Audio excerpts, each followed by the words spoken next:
Yes, pakita nga ng IV.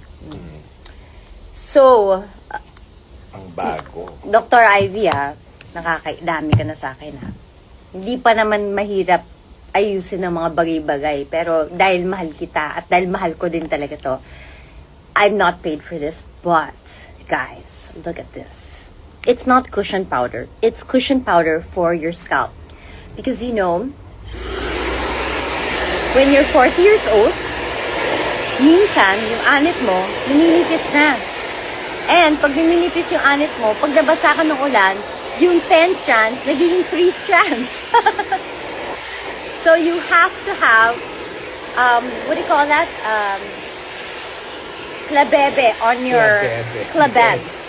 I don't like the word klabebe. It doesn't sound so sharp. It's klabebs. You have to have klabebs. Klababe. Klababe. Klababe. Hi, Klababe. And look at that. It's so pigmented and it's perfect.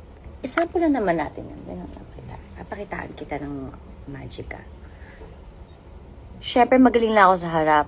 Kala ko nabuo na. Pag wala si Hill, harap lang nagagawa. Pag tumulikot, ay! So, I'm so obsessed with having that line perfect. Smack in the middle. And, ayan. So, pag nabasa yung buhok mo, no leakage, full protection, mukha pa rin siyang 25,000 strands. Well, in fact, it's only 3 strands. So this is so cool. You can only get this at the IV clinic. Super ganda niya and super pigmented.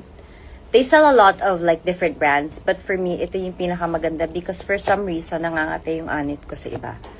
Because the Klababe of IV skincare is indeed. And hindi siya nag-fall off. At hindi siya nagpa-fall off. So, yan. Tapos pag nag-panic attack ka, tapos may nakita ka palang hindi mo dapat makita, pwede din siya maging eyeliner.